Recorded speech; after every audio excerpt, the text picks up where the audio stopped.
विद्यार्थियों, नवी कक्षा के हिंदी क्लास में तुम लोगों का स्वागत है। मैं आज तुम लोगों के साथ आलोचना करने जा रही हूँ। तुम लोगों की पाठ्य पुस्तक आलोक भाग 1 के अंतर्गत नर हो न निराश करो मन को नामक कविता है। कविता के बारे में तो कविता के कवि है मैथिली शरण गुप्त जी। और कविता में जाने से पहले हमें कवि के बारे में जान लेना बहुत ही जरूरी है, इसलिए आओ कवि के बारे में थोड़ी सी बातें जान ले। तो हिंदी की राष्ट्रीय सांस्कृतिक काव्यधारा के कवियों में मैथिली शरण गुप्त जी का स्थान सर्वोपरि है। देश और संस्कृति के प्रति प्रेम के अलावा गुप्त जी के काव्य में उपेक्षित दलितों के प्रति सहानुभूति, गांधीवाद की ओर झुकाव और मानवतावादी दृष्टि मिलती है। आपके काव्य में सरलता एवं सरसता का सुखद समन्वय हुआ है, इसलिए हिंदी के आधुनिक कालीन कवियों में गुप्त जी कदाचित सबसे लोकप्रिय कवि रहे हैं। तो राष्ट्र कवि मैथिली शरण गुप्त जी को राष्ट्र कवि के रूप में माना जाता है और राष्ट्र कवि के रूप में प्रसिद्ध गुप्त जी का जन्म 1886 में सिरगांव जिला झांसी में हुआ था। तो आपके पिता सिद्ध राम शरण जी राम भक्त एवं सुकवि थे। 1967 इनमें आपका स्वर्गवास हुआ। 1912 इनमें प्रकाशित काव्य ग्रंथ भारत भाटी ने गुप्त जी को राष्ट्र कवि के रूप में स्थापित किया। कालांतर में अपने पंचवटी, किसान, साकेत, यशोधरा, द्वापर, जय भारत, विष्णुप्रिया आदि काव्य ग्रंथों की रचना की। आपके द्वारा विरचित साकेत एक महाकाव्य है। तो आपका किसान खंड काव्य भारतीय कृषक जीवन की करुण गाथा है। तो काव्य भाषा है खड़ी बोली, जिस पर संपूर्ण अधिकार था मैथिली शरण गुप्त जी का। तो यह प्रश्न आता है कि साकेत क्या है। साकेत एक मैथिली शरण जी द्वारा रचित महाकाव्य है।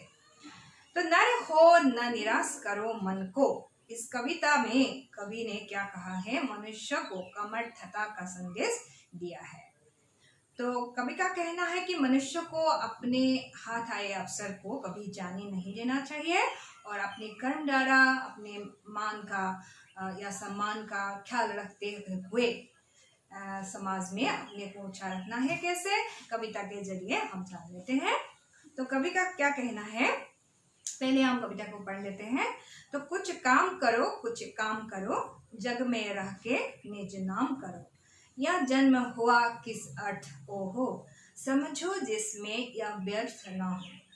कुछ तो उपयुक्त करो तन को, नर हो न निराश करो मन को।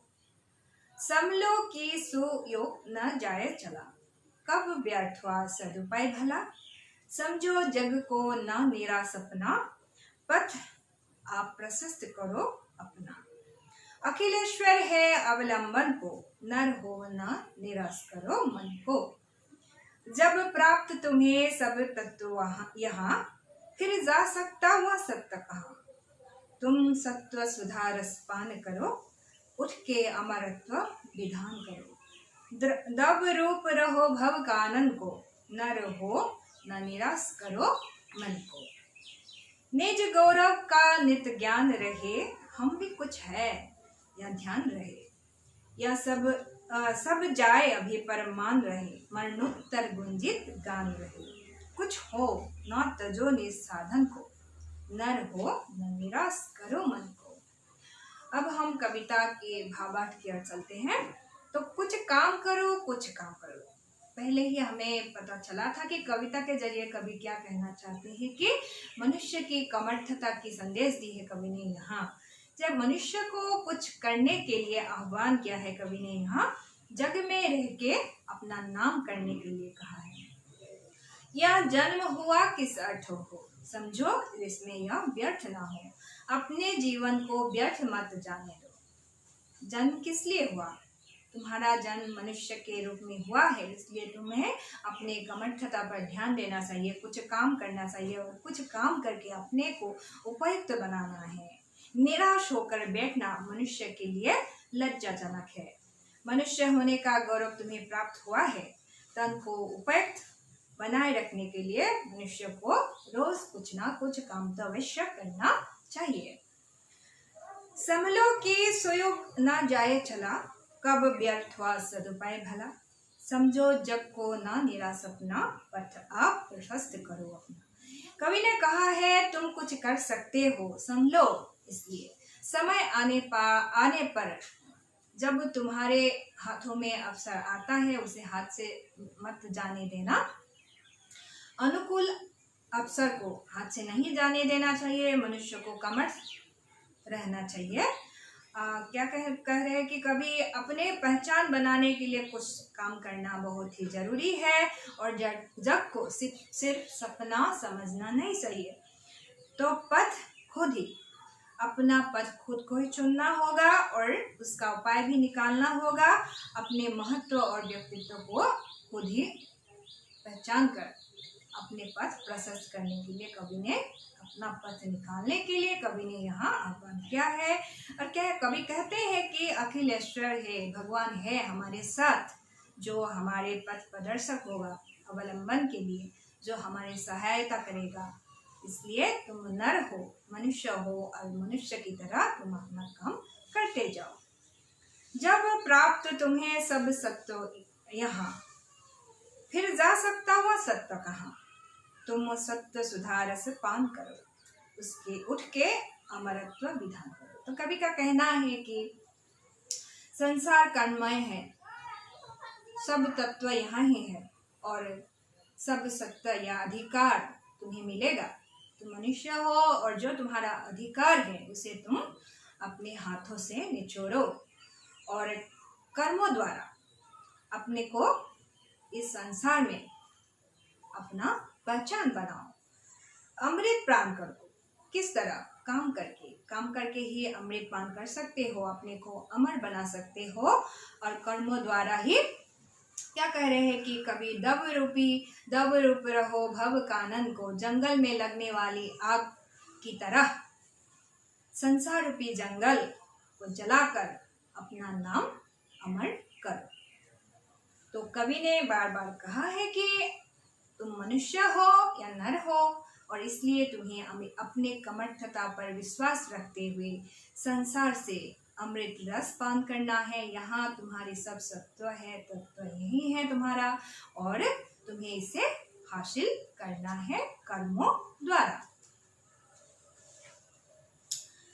निज गौरव का नित ज्ञान रहे, हम भी कुछ है या ध्यान रहे, सब जाए अभी परमान रहे। कवि का कहना है कि हमें अपने गौरव का सदा ही ध्यान रखना चाहिए। हम भी कुछ है, हम में भी दम है, ऐसा सोचकर आगे बढ़ना चाहिए और हम में भी कुछ करने की क्षमता है या ध्यान में रखते हुए सदा इसे ध्यान में रखो और अपने सम्मान का सदा ही ध्यान रखो। जब अपने मान पर ध्यान रखोगे तुम कर्मठ बनोगे और कर्म जीवन से ही तुम्हें मान मिलेगा। सब जाए अभी परमान रहे, मरणोत्तर गुंजित गान रहे। सब कुछ चला जाए पर तुम अपने सम्मान को बसाए रखो।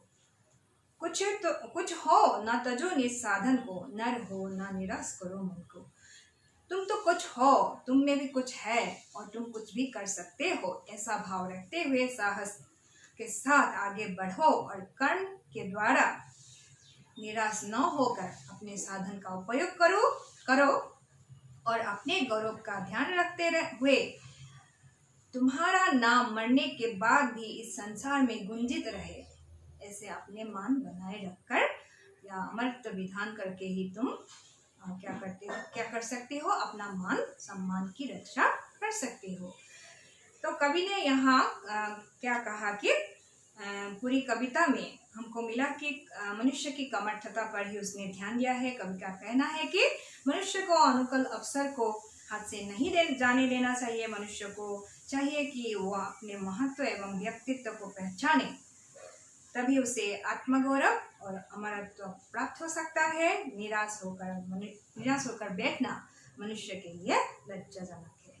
তে গোটেই কবিতাটোতে আমি কি পালো যে মানুহৰ যি সমৰ্থতা বা কৰ্মশীল এটা জীৱন আছে বা জীৱনটোৰ পৰা আমি কি শিক্ষা ল'ব পাৰো যে আমি জীৱনটোত আমাৰ জীৱনলৈ বহুত সুবিধা আহে আমি নিজকে ব্যৰ্থ বুলি কেতিয়াও ভাবিব নালাগে আৰু আমি কি কৈছে কবিয়ে যে সংসাৰখনক কেৱল সপোন বুলিও ভাবিব নালাগে আমি নিজৰ কৰ্মৰ দ্বাৰা কৰিব লাগিব সকলো যে আমাৰ হাতলৈ আহিব সহজে আহিব সেইটো ভাবিব নালাগিব আৰু সকলো কাম আমি কৰ্মৰ দ্বাৰা হাসিল বা ল'ব লাগিব কাঢ়ি ল'ব লাগিব আৰু আমাৰ যি সুযোগ আহিব আমাৰ জীৱনলৈ তাৰ সৎ ব্যৱহাৰ কৰিব লাগিব আৰু যেহেতু ইয়াতে এই সংসাৰখনতে আমাৰ কাৰণে সকলো অধিকাৰ আমি ইয়াতে সাব্যস্ত কৰিব পাৰো আৰু তাৰ পৰা আমি কি কৰিব লাগিব সংসাৰত কেনেকৈ থাকিব লাগিব বনজুইৰ দৰে আমি থাকিব লাগিব আৰু নিজৰ মান সন্মান ৰক্ষা কৰি নিজৰ গৌৰৱৰ বিষয়ে সদায় চিন্তা কৰি আৰু কৰ্মৰ দ্বাৰা আমিও কৰিব পাৰো আমাৰ দম আছে আমাৰ সাহস আছে আৰু এই সাহসৰ দ্বাৰা আমি কৰ্মময় জীৱন এটা গঢ়ি তুলিব পাৰো